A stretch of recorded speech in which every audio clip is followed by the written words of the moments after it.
the parts of the world linked by technology. Yan po ba ay pumapatungkol sa konsepto ng globalization o global village? Again, ano daw pong konsepto, no?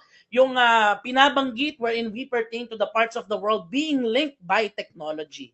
Sige, ayan. Yes, painter si Manansala, no? Yung cubist ang perspective niya.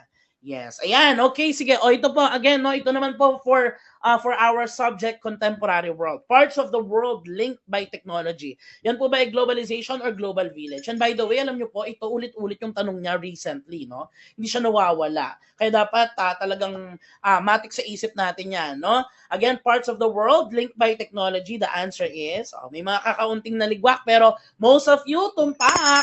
Ang tamang sagot ay global village. Very good, no? Ano bang ibig sabihin ng global village? Di ba sabi nga po natin, because of technology right now, parang ang mga tao sa mundo magkakatabi na lang sa isang village. Sa isang pindot mo lang, makakausap mo na ang taga-ibang bansa. Sa isang pindot mo lang, mababasa mo ano nangyayari sa iba pang bansa. That is the concept of the global village, okay?